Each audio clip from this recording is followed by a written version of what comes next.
on efficiency, but never at the sacrifice of accuracy. We need to be accurate. But you can hear Darren's trying to be quick, and then he puts a line across onto Christian Romero, and that shows.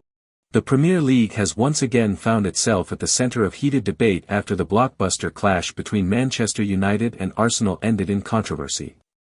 The Gunners claimed a narrow 1-0 victory at Old Trafford, but the decisive goal has since been overshadowed by an admission from the VAR team that a major officiating error occurred in the build-up. The turning point came midway through the second half when Arsenal surged forward on the counter-attack. In the build-up, replays showed what many deemed to be a clear foul on a United player, yet play was allowed to continue. Moments later, Arsenal capitalized and scored what proved to be the winning goal. At the time, protests from United players fell on deaf ears, with both the referee and VAR opting not to intervene. However, hours after the final whistle, officials released a statement conceding that the foul should have been awarded to Manchester United. The acknowledgement has left players, fans, and pundits furious, with many questioning how such a mistake could be made despite the supposed safety net of video technology.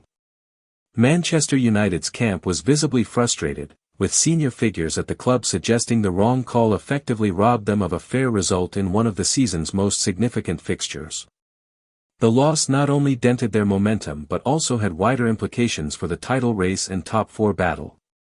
Supporters flooded social media with outrage, pointing to a growing pattern of inconsistency in VAR decisions that continue to alter the course of high-profile matches. On the other side, Arsenal maintained that the goal should stand, arguing that the contact was minimal and not enough to warrant a foul. Yet even their celebrations were tempered by the storm brewing around officiating standards.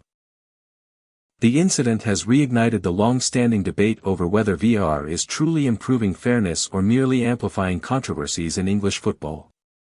Critics argue that the technology, instead of removing doubt, has added new layers of inconsistency and frustration.